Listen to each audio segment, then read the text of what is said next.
Good morning.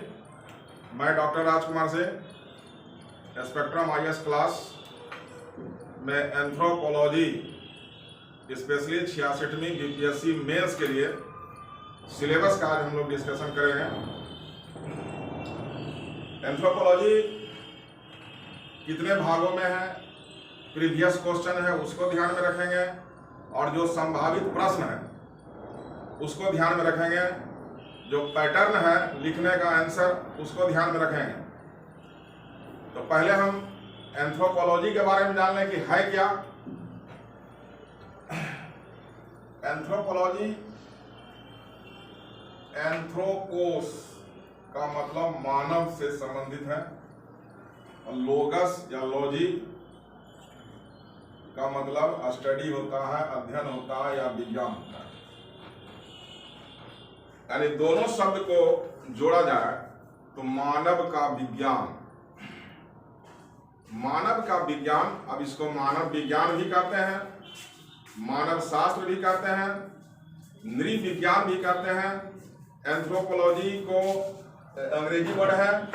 अब ये मानव का अध्ययन करता है, तो मानव का अध्ययन किस रेस्पेक्ट में करता है इस चीज को ध्यान रखेंगे कि इसका अध्ययन का मुद्दा है मानव। तो मानव का ये सामाजिक सांस्कृतिक अध्ययन है, सामाजिक अध्ययन, मानव का सांस्कृतिक अध्ययन, मानव का शारीरिक अध्ययन, मानव के शरीर का, मानव का आर्थिक दृष्टि से अध्ययन, मानव का राजनीतिक दृष्टि से अध्ययन इत्यादि कर सकते हैं। यानी कई डायमेंशन में हम मानव का अध्ययन करते हैं, तब मिलकर वो मानव विज्ञान या मानव शास्त्र बनता है। With respect to social, cultural, physical, economical and political. In other word, the anthropology is the complete study of man. मानव का संपूर्ण अध्ययन जो है मानव शास्त्र है। तो मानव का संपूर्ण अध्ययन।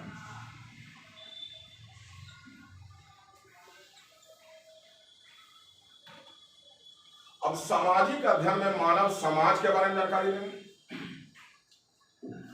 यह मानव का अतीत से लेकर वर्तमान तक का अध्ययन है।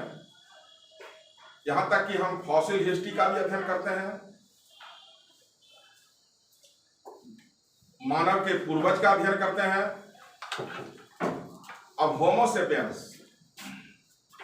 होमोसेपियंस जब प्रादुर्भाव हुआ तो उसके पहले वो किस रूप में था, ये हमको फिजिकल एंथ्रोपोलॉजी में अध्ययन करना पड़ता है।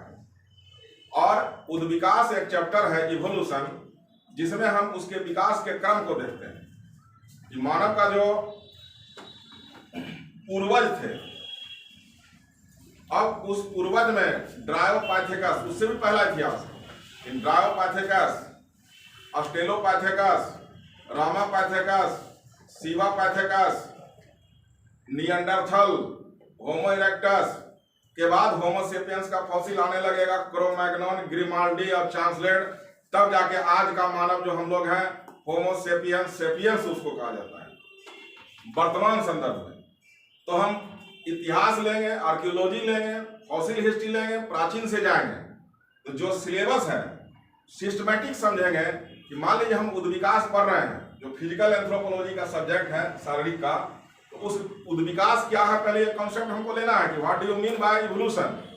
और उद्विकास के संदर्भ में जो वैज्ञानिक सिद्धांत दिए हैं, तो सिलेबस में 3 सिद्धांत दिया गया है, लेमार्क का सिद्धांत, डार्विन का सिद्धांत और संश्लेषणात्मक सिद्धांत। तो जो 66वीं में जो गेस है उसको हम पढ़ लेंगे पहले, नहीं तो पूरा होल सिलेबस कैप्चर करेंगे। तो अब वो सिद्धांत इंपॉर्टेंट है। दूसरा पोर्शन फिजिकल में जाता है कि मानव का पशु जगत में स्थान। तो पूरा एनिमल किंगडम को ब्रीफली हम देखेंगे, शॉर्टकट देखेंगे, और उसमें मानव मेमिलिया जो क्लास है, प्राइमेट जो ऑर्डर है, वो किस लोकेशन में आता है उसको जजमेंट करके, क्यों आता है जजमेंट करके पुश करेंगे, तो हमारा नंबर उसमें नहीं कटने वाला है। हम फिर बैक हो रहे हैं कि सोसाइटी का अध्ययन हम करते हैं, तो मानव समाज का अध्ययन तो केवल वर्तमान समाज ही नहीं है, आदिकालीन समाज भी आता है। इसमें हम प्री हिस्ट्री चले आते हैं, जो मानव ही नहीं है उसका भी अध्ययन करते हैं। जैसे रामापाइथेकस का जो है फॉसिल मिलता है, लेकिन रामापाइथेकस जो है उसका क्या सामाजिक स्थिति था, कल्चर क्या था, क्या खाता पीता था, उस बारे में भी हम जानकारी लेते हैं। तो इसका मतलब ये हुआ कि एंथ्रोपोलॉजी मानव का अध्ययन है। इसका मतलब ये नहीं है कि केवल वर्तमान मानव का अध्ययन है, ये अतीत के मानव का भी अध्ययन है। यानी जीरो से लेकर हम वर्तमान तक चल जाएं, मानव का सारा हम सोसाइटी देख लें, सोशल इवोल्यूशन देख लें कि मान लीजिए सोसाइटी का फॉर्म है उसको देख लें, कैसे कैसे ऑर्गेनाइज हुआ, तो सब बात की जानकारी लेंगे। दूसरा टर्मिनोलॉजी आता है हमारे पास कल्चर का, संस्कृति। हमारे आसपास जो भी चीज है, भौतिक और अभौतिक दोनों चीज मिलकर जो है संस्कृति का निर्माण करता है। भौतिक का मतलब होता है जो दिखाई देता है, अभौतिक का मतलब होता है जो दिखाई नहीं देता है। जैसे मकान हो गया, सड़क हो गया, ये भौतिक चीज है। गाड़ी घोड़ा कपड़ा ये सब भौतिक चीज है। अभौतिक में पूजा पाठ धर्म सम्मान ये सब अभौतिक है जो दिखाई नहीं देता है। यानी संस्कृति में सारे चीज समाहित है। यानी कुछ भी हम कर ले, जैसे भाषा है एक संस्कृति है, पहनावा है एक संस्कृति है, खान पान है एक संस्कृति है, मकान का निर्माण है, आजकल अपार्टमेंट कल्चर आ गया, एक संस्कृति है। कभी झोपड़ी और मट्टी का घर होता था, एक संस्कृति है। तो पूरे विश्व के मानव को देखें तो अलग अलग जगह पर मानव रह रहा है, चाहे वो जंगल हो अमेजन का, चाहे अंडमान निकोबार हो, चाहे मुंबई हो, हर जगह मानव है, लेकिन उसका संस्कृति अलग अलग होते हैं। उस बात का हम लोग तुलनात्मक अध्ययन करते हैं।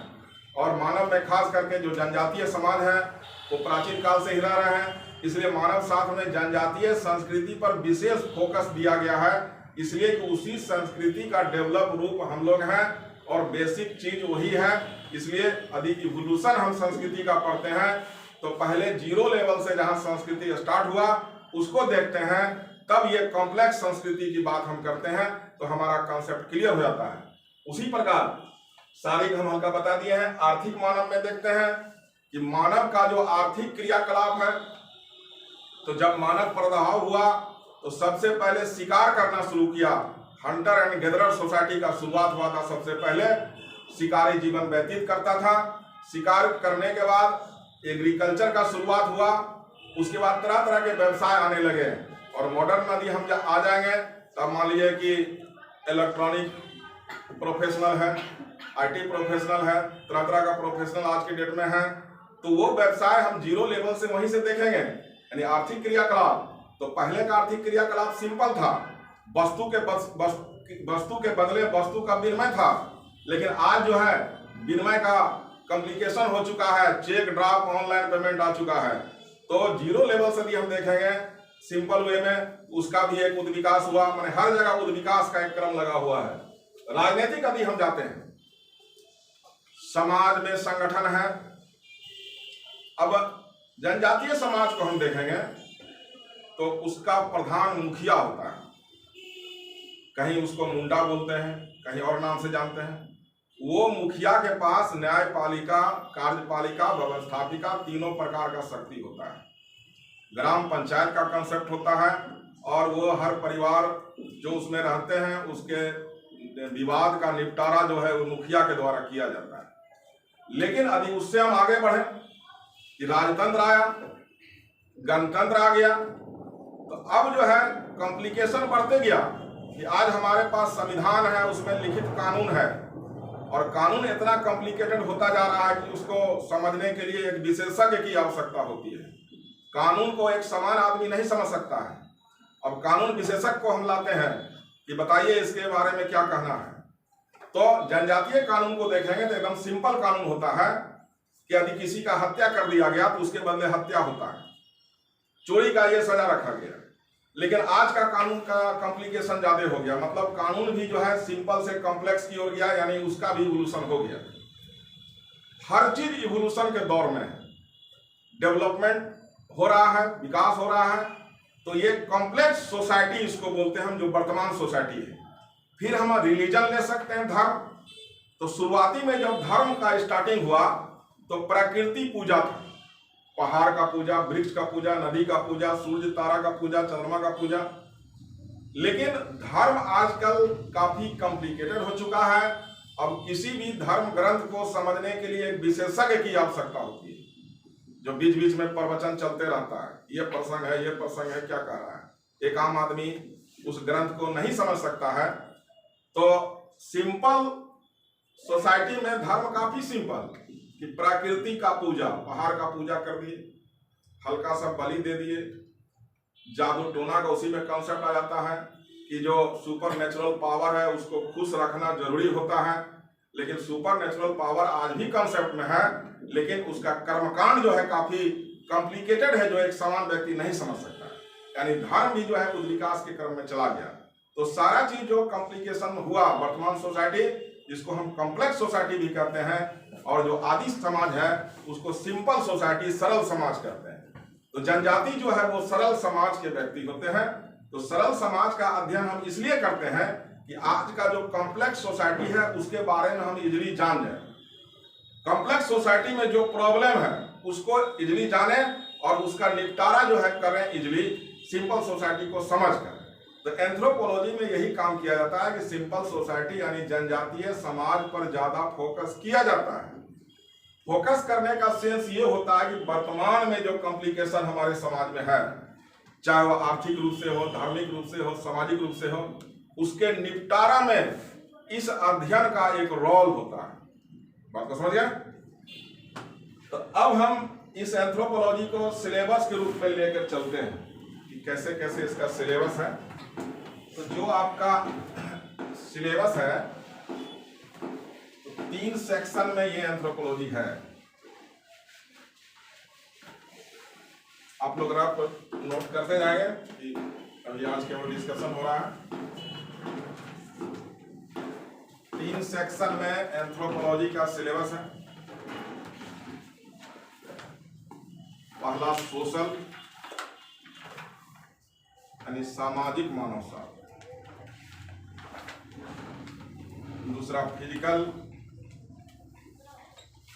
यानी शारीरिक मानवशास्त्र, तीसरा इंडियन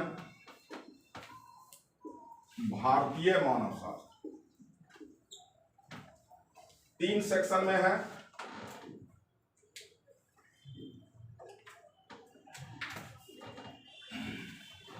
हर सेक्शन से 4-4 प्रश्न रहेंगे।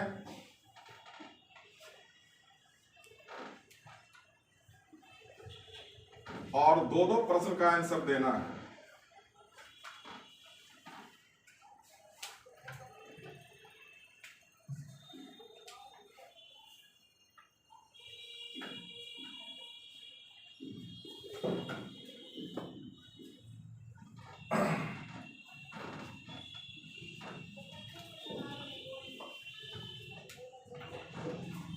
आंसर आपको 2-2 सेक्शन का देना है। अब इसमें क्या पढ़ना है उसके बारे में जानकारी। सबसे पहला टॉपिक है मानव शास्त्र की परिभाषा। What do you mean by anthropology? क्या कोई भी विषय पढ़िएगा तो पहला वही जाएगा, चाहे बीए पढ़िए चाहे जो भी पढ़िए, कि क्या है ये सब्जेक्ट, क्या है। मानव शास्त्र की परिभाषा, क्षेत्र, शाखाएं, ब्रांचेस। उसका शाखा क्या है,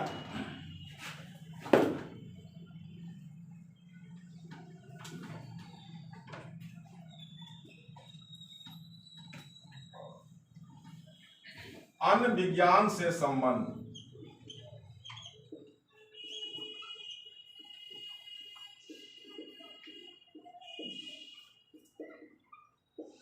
रिलेशन विथ अदर साइंसेस।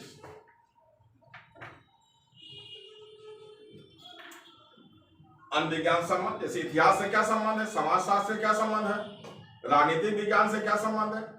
तो ऐसा कंसेप्ट है कि हर विषय एक दूसरे में मर्ज किया हुआ रहता है। जब हम प्राइमरी स्कूल में अध्ययन करते हैं तो बहुत चीज एक साथ अध्ययन करते हैं, बहुत ज्यादा ब्रांच नहीं होता है। लेकिन जैसे अध्ययन का सेक्शन बढ़ते गया वो विशाल रूप लेता है। लेकिन फिर कॉन्सेप्ट बनता है कि वो विशाल रूप लेने के बाद फिर एक जगह आ जाता है कि मान लीजिए पीजी उजी कर लिए थे, बहुत विशाल चला गया ब्रांच। सोशल साइंस का अलग अलग ब्रांच है, साइंस का अलग अलग ब्रांच है, बहुत सारे सब्जेक्ट लॉन्च होते आ रहे हैं, लेकिन सारा विषय फिर एक जाके मर्ज हो जाता है। माने ये ग्लोब की तरह है कि जीरो से शुरू होता है, फिर जाके सब मर्ज हो जाता है। ऐसा ज्ञान है, जब आप बहुत ज्यादा ज्ञानी होंगे तो फिर वो चला जाएगा, एक जगह मर्ज हो जाएगा। यानी हर सब्जेक्ट एक दूसरे में मर्ज है, उसी को तुलनात्मक यहाँ करना है। वो क्वेश्चन होता है कि मानव शास्त्र क्या है, अन्य विज्ञान से इसकी संबंध की तुलनात्मक चर्चा करें, या कभी इतिहास से दे देगा, कहीं समाजशास्त्र से दे देगा। उसमें करना क्या है कि हमको दो चीज लिखना पड़ता है कि मानव शास्त्र इतिहास है, मान लीजिए, तो मानव शास्त्र और इतिहास में समानता क्या क्या है। तो समानता में आर्कियोलॉजिकल दोनों जगह अध्ययन है, इसलिए इतिहास में भी हड़प्पा पढ़ना है, मानव शास्त्र में भी पढ़ना है। लेकिन दोनों में डिफरेंस फिर क्या है, तो साइट का ज्यादा फोकस हम इतिहास में करते हैं और मानव शास्त्र में जो है कल्चर पर ज्यादा फोकस करते हैं। हिस्टोरिकल साइट को हम ज्यादा लेंगे, ईस्वी को ज्यादा लेंगे इतिहास में, लेकिन मानव शास्त्र में हम कल्चर को ज्यादा लेंगे। लेकिन दोनों एक दूसरे का सेम है, 10 से 20% खाली चेंज। अब शाखाएं पढ़ने के बाद इसका ब्रांच सांस्कृतिक, आर्थिक, राजनीतिक मानव शास्त्र। तो सामाजिक मानव शास्त्र एक अलग क्वेश्चन होगा, सांस्कृतिक मानव शास्त्र, राजनीतिक मानव शास्त्र, आर्थिक मानव शास्त्र और शारीरिक मानव शास्त्र। इतना ब्रांच को अलग से डिटेल करना है। तो इसमें जो गेस क्वेश्चन होता है वही हम 66वीं में पढ़ाएंगे। अभी सिलेबस डील कर रहे हैं।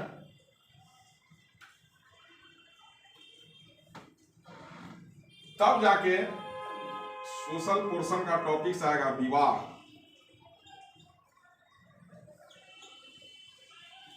विवाह के बाद परिवार का निर्माण होता है, परिवार के बाद नातेदार डेवलप होते हैं, उसी तरह से टॉपिक्स हैं। तब टॉपिक्स हमारा है धर्म, जादू। अब धर्म में जाएगा तो फिलोसफी में चल जाएंगे थोड़ा सा कि धर्म के उत्पत्ति के सिद्धांत, तो जो मेन सिद्धांत है उसको देखेंगे। एक इंटरेस्टिंग चैप्टर है जादू। जादू धर्म में अंतर क्या है उसको देख लेंगे, जादू और विज्ञान में अंतर क्या है उसको देख लेंगे। अब इधर विवाह, परिवार, नातेदारी एक अच्छा टॉपिक्स है। विवाह का परिभाषा अभी तक नहीं दिया जा सका एक सटीक, विभिन्न विद्वान देने का प्रयास किए हैं। इसमें कैथलीन गफ का परिभाषा सबसे सटीक माना जाता है, जो केरल के नायर जनजाति में इसका अध्ययन किया और नायर जनजाति में अध्ययन करके विवाह के परिभाषा को देने का प्रयास किया।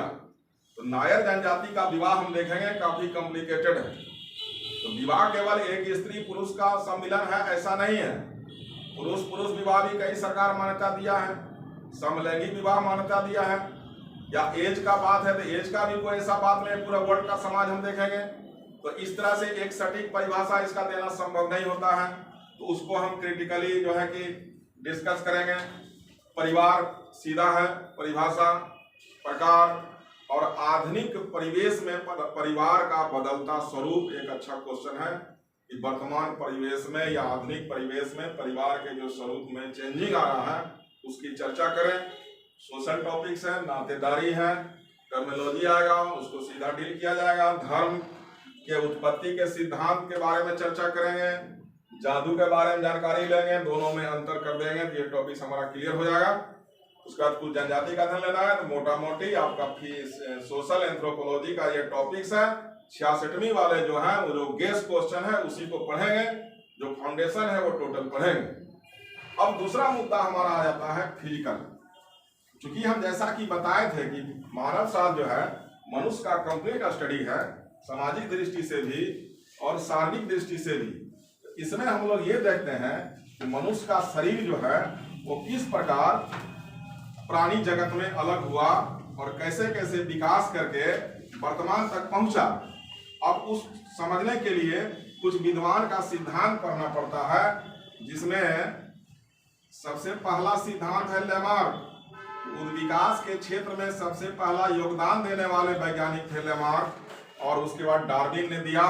डार्विन को उद्विकास का जनक भी कहा जाता है, और कई सिद्धांत को जब हम जोड़ दिए तो वो बन गया संश्लेषणात्मक।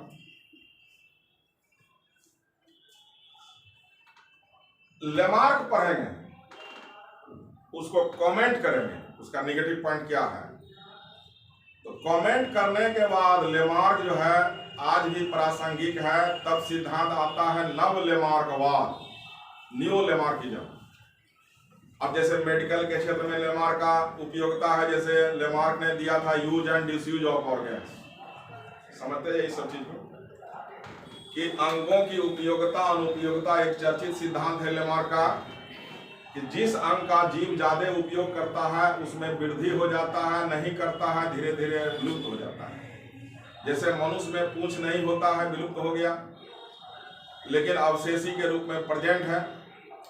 उसी प्रकार यदि हम एक्सरसाइज करते हैं तो हमारा मांसपेशी डेवलप हो जाता है।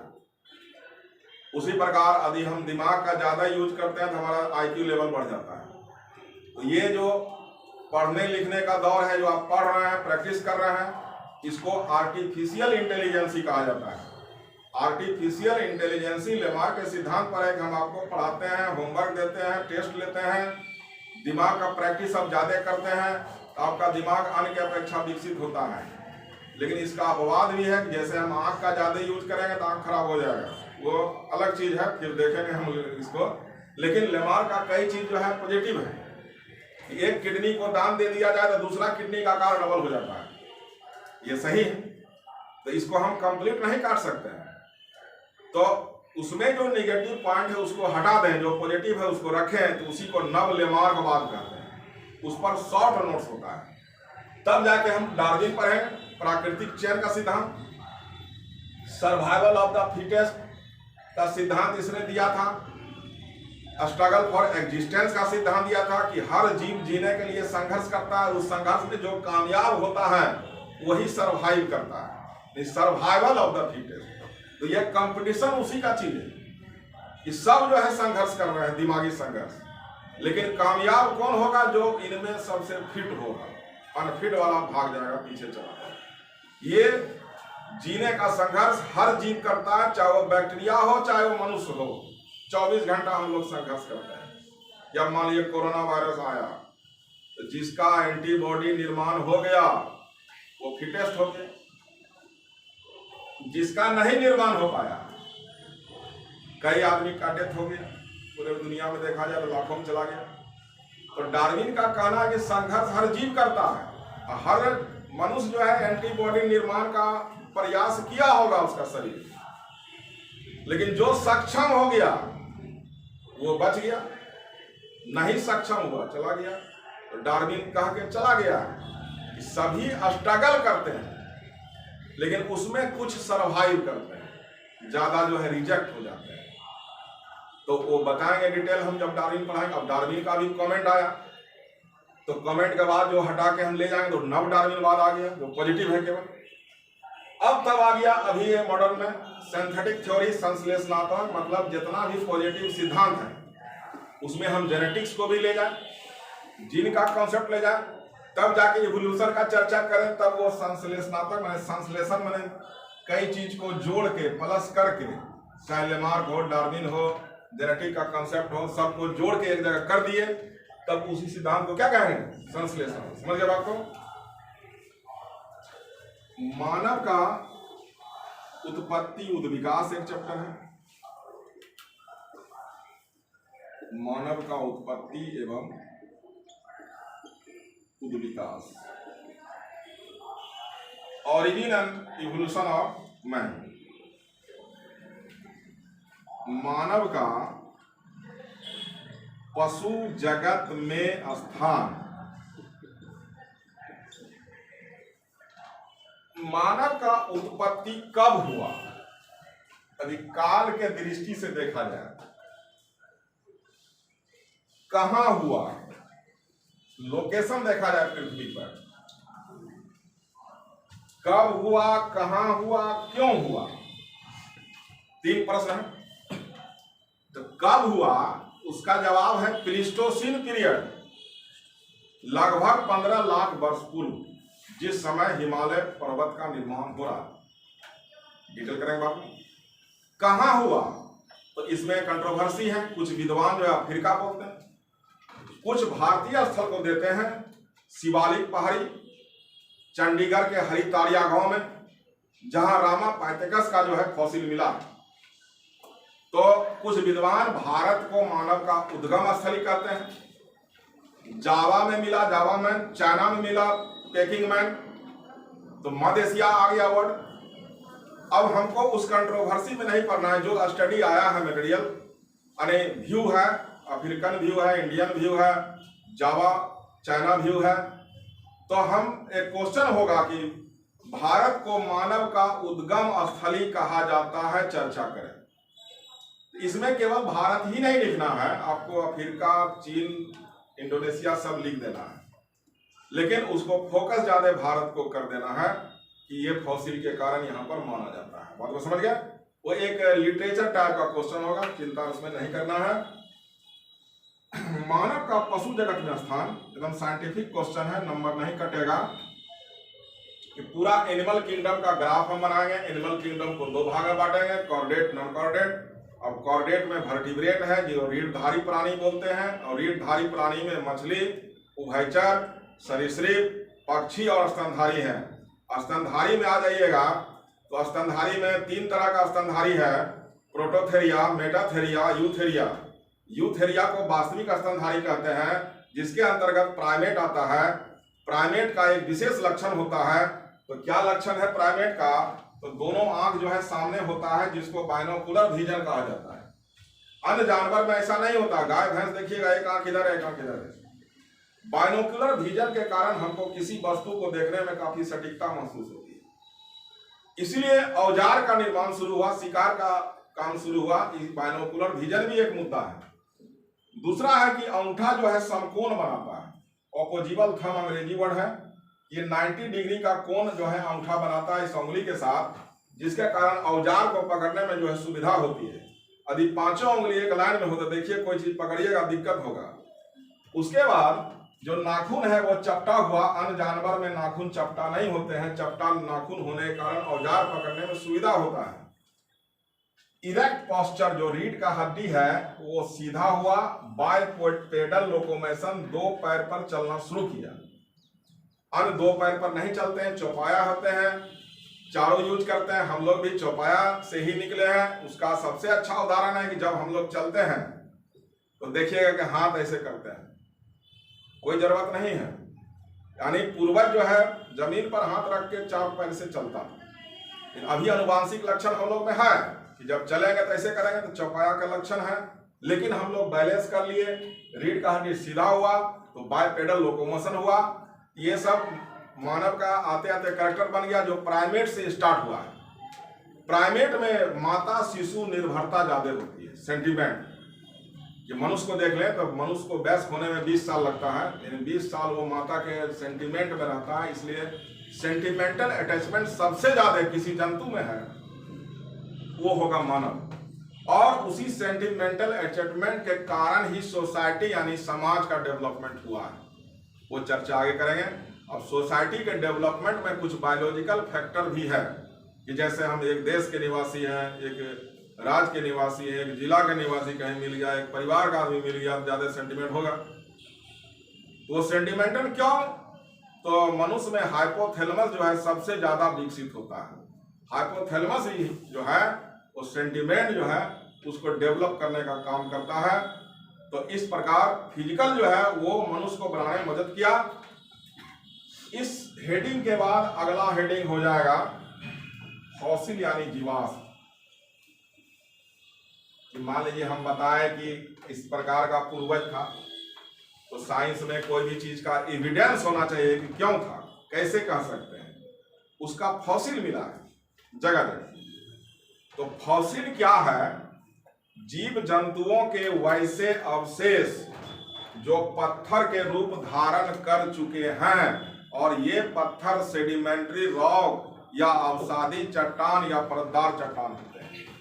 फॉसिल जब भी मिलेगा तो सेडिमेंट्री रॉक मिलेगा, और वो जीव जंतु पत्थर का रूप धारण कर चुका है, वैसा अवशेष हमको मिलता है।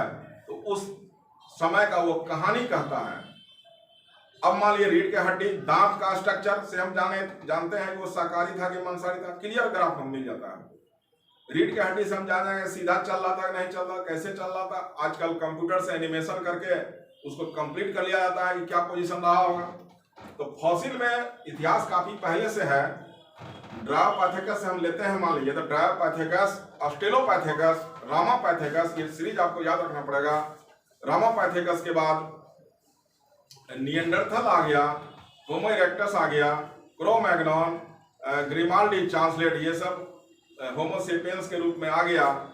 तो जो फॉसिल है, तो अभी तक बीपीएससी में 3 फॉसिल ही उठाता है, इसलिए चिंता नहीं करना है। कभी ऑस्ट्रेलोपैथेकस, रामापैथेकस, होमो इरेक्टस, ये 3 में एगो देते रहता है, तो इसी को पढ़ना है। उसे 8-9 सिलेबस में है, तो आज तक पूछा नहीं है। फॉसिल के बाद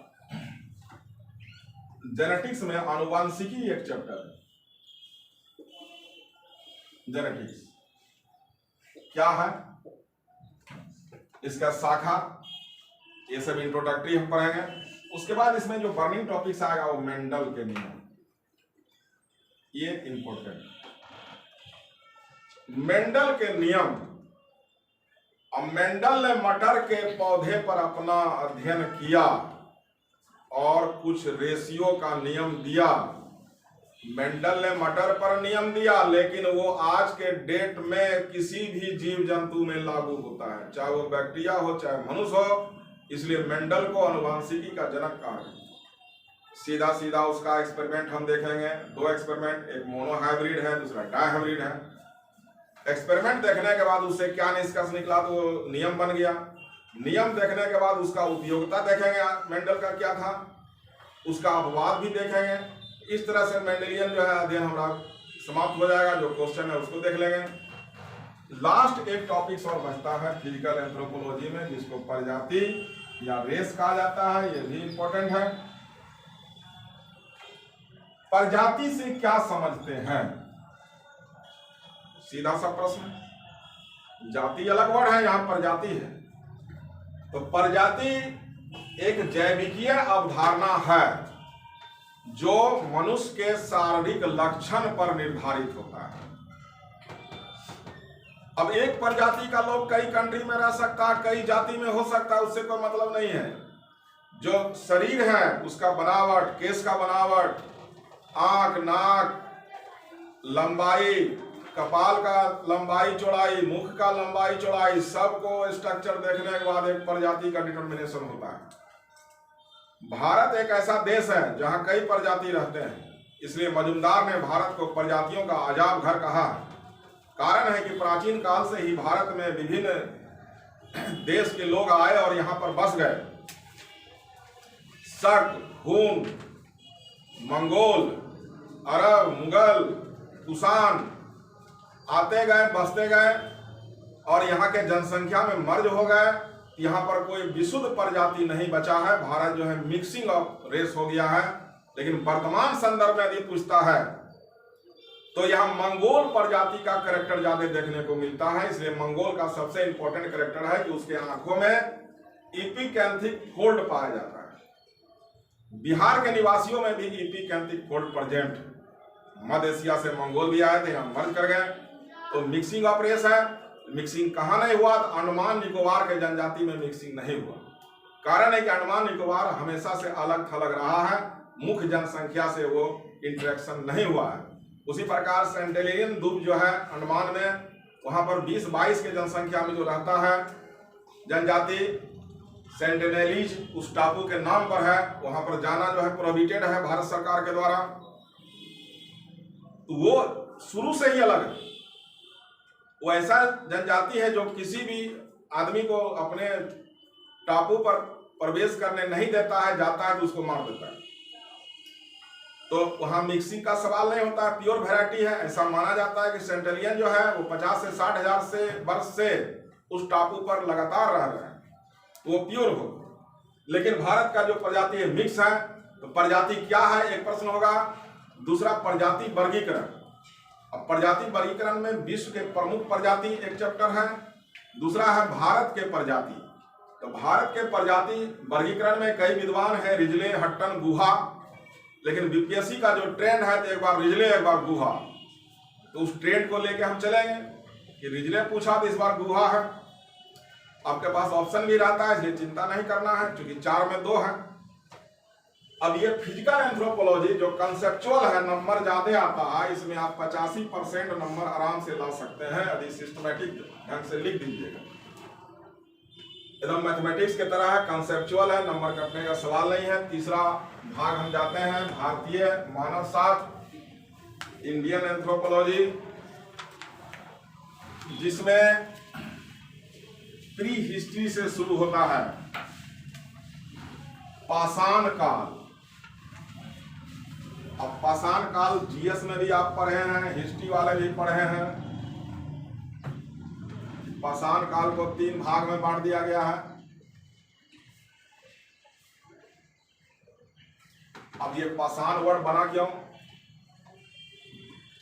तो हिस्ट्री का जो वर्गीकरण किया गया संस्कृति के आधार पर, औजार एक संस्कृति है, तो जब पत्थर का औजार मानव जो है यूज करने लगा तो उसको पाषाण काल कहते हैं। जब कांसा का औजार यूज करने लगा तो उसको कांस युग कहते हैं। तांबा का यूज किया तो ताम्र युग कहते हैं। लोहा का जब यूज किया तो लौह युग कहते हैं। समझ गए? औजार के मटेरियल के आधार पर जो है इतिहास को बांट दिया गया है। तो पाषाण काल में 3 भाग होगा। इसमें नव पाषाण बार बार पूछता है। सोहन संस्कृति पर शॉर्ट नोट होता है। भीमबेटका एक ऐसा स्थल है जहां लगभग तीनों काल का गुफा में भित्ति चित्र मिला है, जो मध्य प्रदेश में अवस्थित है। काफी अच्छा जगह है, घूमने भी आप जा सकते हैं, हिस्टोरिकल प्लेस है। पाषाण काल के बाद चर्चित टॉपिक्स होगा हड़प्पा या सिंधु सभ्यता। जैसा हिस्ट्री वैसा 90% मिलेगा। थोड़ा हम लोग कल्चर पर ज्यादा फोकस करेंगे। नगर नियोजन पर पूछेगा, हड़प्पा सभ्यता पूछेगा, हड़प्पा के पतन के कारण पूछेगा। तो हिस्ट्री का स्टेप ही इसमें चलेगा। उसके बाद बीपीएससी के सिलेबस में वैदिक को नहीं लिया है, लेकिन वैदिक का जो टर्मिनोलॉजी है उसको लिया है। तो टर्मिनोलॉजी में जैसे आश्रम बहुत इंपॉर्टेंट है, ये पुरुषार्थ, वर्ण, जाति, एक अच्छा कॉन्सेप्ट है हिंदू मैथियोलॉजी। जो हिंदू मनीषी हैं वो जीवन को 100 साल माना जाता है, और 100 साल मानकर उसको 4 भाग में बांटा है और 4 आश्रम दिया है। पुरुषार्थ हमारे पास मुद्दा है कि पुरुषार्थ क्या है। तो हिंदू मैथियोलॉजी के अनुसार जीवन का उद्देश्य क्या है, प्रश्न उठता है। तो हिंदू मान्यता के अनुसार जीवन का उद्देश्य है मोक्ष प्राप्त करना। समझते जाओ। अब प्रश्न उठता है कि मोक्ष क्या है। तो हिंदू मैथियोलॉजी कहता है कि जीवन मृत्यु एक चक्र है, यानी जिसका जन्म हुआ उसका मृत्यु निश्चित। गीता में बोलते हैं कि अब मृत्यु के बाद फिर जन्म होगा, फिर मृत्यु होगा, लेकिन जीवन जो है वो कष्टदायक है। कोई भी व्यक्ति का उद्देश्य होता है कि इस जन्म मृत्यु के चक्र से हम छुटकारा पा लें, और जो छुटकारा पा लेगा उसी को मोक्ष प्राप्त होगा। यानी जीवन मृत्यु के चक्र, हम लोग सोचते हैं कि जीवन बड़ा उपयोगी है, लेकिन आध्यात्मिक सोच दूसरा है कि इसमें कष्ट है, कि हमारा इच्छा है कि पैसा कमा लें, लेकिन बड़ा बड़ा उद्योगपति देखिएगा आत्महत्या कर लेता है, मानसिक तनाव में। जो सेलिब्रिटी है वो मानसिक तनाव में आत्महत्या करते हैं।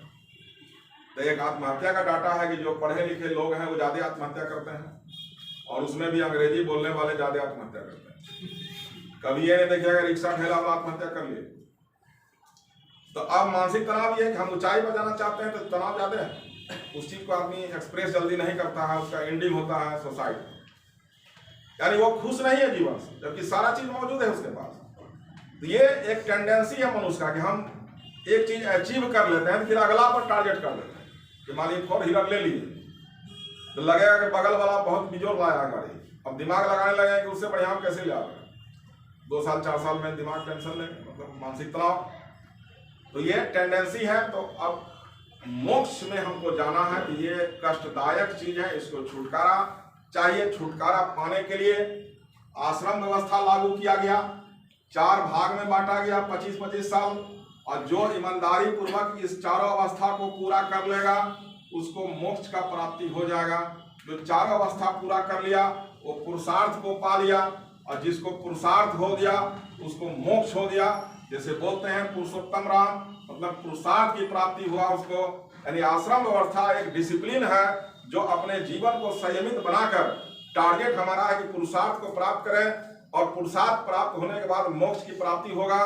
मोक्ष की प्राप्ति होगा तो हम जीवन मृत्यु के चक्र से हट जाएंगे, तब हमारा जो आत्मा है वो परमात्मा में मिलन हो जाएगा। क्योंकि परमात्मा का कॉन्सेप्ट कई धर्मों में है जो पूरे ब्रह्मांड में मौजूद है, और हर व्यक्ति जो है उस परमात्मा का एक पार्ट जो है आत्मा के रूप में है, और आत्मा जब परमात्मा में मर्ज कर गया तो हमको मोक्ष मिल गया। ये कॉन्सेप्ट है। तो ये आध्यात्मिक चीज है, पढ़ने में इंटरेस्ट आता है।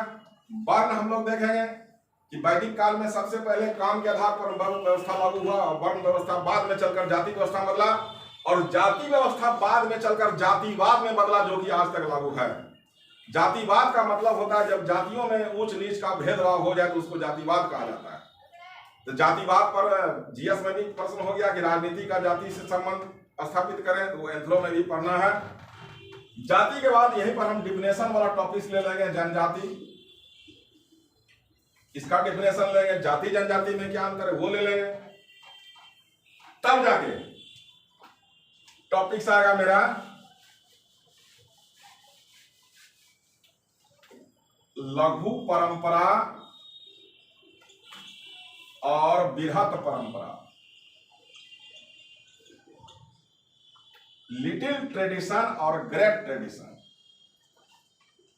इसको शॉर्टकट में समझिए, इंटरेस्टिंग चीज है कि मान लीजिए कोई पर्व त्योहार आता है, दशहरा, दिवाली, होली, ईद, तो दशहरा का ही कल्पना कीजिए। वो दशहरा महानगर में भी हो रहा है, एक गांव में भी हो रहा है, छोटे शहर में भी हो रहा है। सबका उद्देश्य है कि दुर्गा माँ की पूजा होगा, लेकिन पैटर्न में अंतर दिखाई देगा कि ग्रामीण यदि मेला लगेगा तो झूला वूला होगा, कुछ दुकान होगा, उसका गैदरिंग एक अलग ढंग से होगा, और थोड़ा बड़े शहर में जाइए तो उसका गैदरिंग एक अलग ढंग से होगा, लेकिन दोनों का उद्देश्य सेम है। तो एक को हम बोलते हैं लघु, जो ग्राम का सोसाइटी है, और जो शहरी है उसको बोलते हैं बृहत। तो परंपरा, ट्रेडिशन इस समाज में 2 तरह का है, एक लिटिल, एक ग्रेट। लिटिल कोई भी चीज ले लीजिए, जैसे कपड़ा है, यदि हम ग्रामीण परिवेश का कपड़ा पहन ली वो लघु परंपरा, यदि हम लोकल लैंग्वेज बोले वो लघु परंपरा, यदि हम अंग्रेजी बोले तो वो बृहत परंपरा। तो इस तरह से लघु बृहत जो है एक दूसरे में मर्ज भी करता है। इसको डिटेल करेंगे, लंबा चीज है ये, कि हर व्यक्ति लघु से बृहत में जाना चाहता है। कि मान लीजिए हम छोटा जॉब कर रहे हैं या जॉब नहीं है, जॉबलेस हैं, तो हम चाहते हैं कि अधिकारी बन जाए, मकान गाड़ी हो जाए। तो साइकोलॉजी क्या है कि हम लघु से बृहत में जाना चाहते हैं, लेकिन फिर आगे पढ़ेंगे बृहत वाला तब तक फिर एक कदम आगे बढ़ा देता है, फिर उसको हम नहीं छू पाएंगे, फिर हम प्रयास करेंगे। ये साइकिल चलते रहता है। अब कोई उद्योगपति है, वो दिवालिया हो गया तो बृहत से सीधे लघु में आ जाता है, फिर ठेला पर बेचना शुरू कर देता है, वो लाइफ स्टाइल चेंज कर देता है। तो ये बृहत लघु का खेला है कि लैंग्वेज के बेसिस पर, रहन सहन के बेसिस पर, संस्कृति के बेसिस पर, ग्रामीण है और शिक्षित है उसका एक परंपरा है, एक शहरी शिक्षित वर्ग का परंपरा है। ये जाति के आधार पर भी इसको माना गया है। कुछ टॉपिक्स और हैं, लेकिन हम अब एक मेन टॉपिक्स पर बढ़ते हैं। जनजाति के बारे में एक कंप्लीट स्टडी करना। क्या करना है? जनजातियों के लिए संवैधानिक प्रावधान एक अच्छा क्वेश्चन है।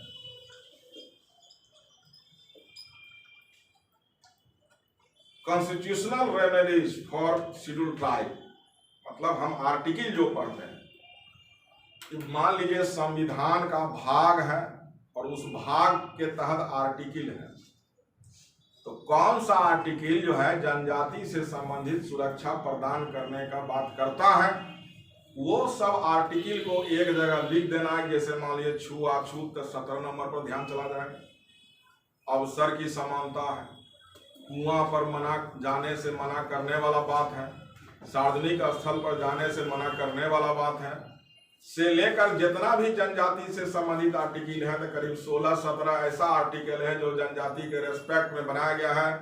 उस आर्टिकल को सीधा लिख देना है कि ये कहता है, ये कहता है, तो मैथमेटिकल क्वेश्चन है, कहीं दाया नहीं जाए। अगला टॉपिक है जनजातीय प्रशासन, ट्राइबल एडमिनिस्ट्रेशन। ये भी काफी इंपॉर्टेंट है, अल्टरनेट करके पूछता है। इसको बात को समझ लीजिए कि जो जनजाति पूरे वर्ल्ड में है, अंग्रेज का राज होता था, तो अंग्रेज राज करने जाता था तो जनजाति उसका विद्रोह करते थे। अफ्रीका में ऐसा बहुत हुआ कि वो लॉ को नहीं समझता था, क्योंकि वो अपना कल्चर में रमा हुआ है। तो अब अंग्रेज गोली चला देता था तो मर जाता जनजाति, लेकिन वो भी लड़ने लगता था तीर भाला लेके, तो पीछे नहीं हटता था, वो भी मरा, अंग्रेज का सिपाही मरा। ऐसा हमारे भारत में भी देखने को मिला है कि मालेर पहाड़िया, जो साहबगंज झारखंड में है, वहां पर एक पहाड़ है मालेर पहाड़िया, जनजाति है वहां, वो टैक्स देने से मना कर दिया। वो पहाड़ को देवी समझता है, अब कहता है कि देवी से उपजा हुआ सामान पर हम टैक्स नहीं देंगे, ये हमारे धर्म के खिलाफ हो गया। अब वो तीर भाला से लेकर लैस हो गया, दोनों तरफ से युद्ध हुआ, अंग्रेज का सिपाही ज्यादा मर गया। तब अंग्रेज क्या किया कि स्टडी कराने लगा कि भाई इस पर कैसे शासन किया जाए, तो बड़ा दूसरा हिसाब है। एंथ्रोपोलॉजिस्ट जो है उसको रिपोर्ट दिया कि हर समाज का अलग अलग कल्चर है। समझो बात, बहुत अच्छा चीज है, समाज का अलग अलग कल्चर है, तो एक कानून जो है हर समाज पर लागू नहीं होगा, उसके कल्चर को ध्यान हमको रखना पड़ेगा। तब जाके अंग्रेज जो है मालेर पहाड़िया के मुखिया को पकड़ा, वो बोला कि तुम जो है धर्म के नाम पर अपना ले लो 1/3 और लेके फिर हमको दे दो, चूंकि लगान लेंगे ही, छोड़ेंगे नहीं, क्योंकि हमारा प्रशासन का बात है ना, तो पूरा इंडिया में सही करने लगेगा तो हमको भगा देगा। तो मुखिया को कन्विंस किया, मुखिया गांव वाला से लेके अंग्रेज को अपना चुपचाप दे देता था, उसको मैनेज किया। संथाल विद्रोह, मुंडा विद्रोह सब पढ़े होंगे इतिहास में। तो जहां जहां विद्रोह हुआ तो वहां एंथ्रोपोलॉजिस्ट को लगाता था कि विद्रोह का क्या कारण है, इसको कैसे मैनेज किया जाए। तब जाके अंग्रेज जो है जनजाति के लिए भारत में एक नीति बनाया, जनजाति प्रशासन, कि जहां जहां जनजातीय क्षेत्र है उसके लिए कुछ कानून में फेरबदल कर दिया, स्वतंत्रता हो गया। तो इसको हम 2 फेज में ले जाएंगे, स्वतंत्रता पूर्व, स्वतंत्रता बाद। स्वतंत्रता के बाद हमारे संविधान में जनजाति प्रशासन के लिए 5वीं और 6ठी अनुसूची का गठन किया गया, काफी इंपॉर्टेंट। अब इसमें 5वीं अनुसूची जानेंगे हम, 6ठी अनुसूची जानेंगे, जिसमें काफी लिबरल है और कुछ कानून में फेरबदल किया गया है। अब जनजाति जो राज्य है वहां पर जनजातीय कमिश्नर का एक पोस्ट होगा, जैसे झारखंड ले लें, डीएम को उपायुक्त कहें। अब डेवलपमेंट का रिपोर्ट जो है वो जनजातीय कमिश्नर राज्यपाल को प्रत्येक वर्ष देता है, और राज्यपाल अपना रिपोर्ट जो है राष्ट्रपति को सौंपता है। तो साइड से राष्ट्रपति जो है उस प्रशासन को डील करता है। जहां जहां टैक्सेशन में छूट, कई तरह का छूट देते हैं, तो 5वीं और 6ठी अनुसूची जनजातीय प्रशासन से संबंधित बात है। ये क्वेश्चन पूछता है तो 5वीं 6ठी अनुसूची में ही दिमाग लगा देना है। उसके बाद प्रश्न है जनजातीय समस्या, जो प्रमुख समस्या है उसका समाधान क्या है, और सरकार के क्या क्या कार्यक्रम हैं, सरकार के कार्यक्रम। अब बिहार एग्जाम दे रहे हैं तो बिहार सरकार के कार्यक्रम, ये काफी इंपॉर्टेंट है। तो बिहार सरकार द्वारा जो जो जनजाति के लिए लॉन्च किया गया कार्यक्रम है उसको एक जगह कर देंगे, वो हमारा उसमें क्वेश्चन पूरा हो जाएगा। अब इसके बाद एक और टॉपिक्स है भारत की एकता और अखंडता।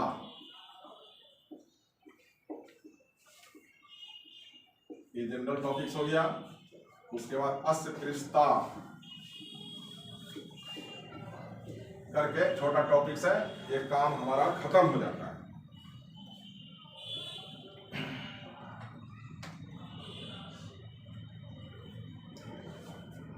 अब ये मोटा मोटी सिलेबस हम डील किए।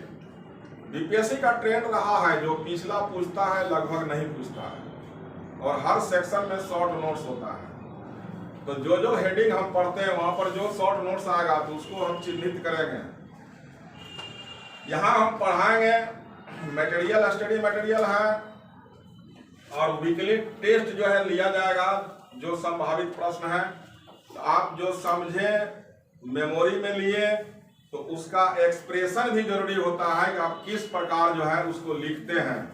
3 काम कीजिएगा, आपका रिजल्ट जो है निश्चित है। गेस क्वेश्चन लास्ट में देंगे, लगभग 20 क्वेश्चन, उसको आप पढ़ के लिख के दिखा दीजिए। 20 में 6 क्वेश्चन का 100% गारंटी है लड़ेगा। ऑप्शनल से क्लियर कर लीजिए, उसके बाद अपना जीएस में दिमाग लगा दीजिए। ये होल सिलेबस हो गया। इसमें 66वीं के लिए जो मेन होगा उस पर हम चर्चा करेंगे। अब इसमें आप लोग को जो पूछना है पूछिए।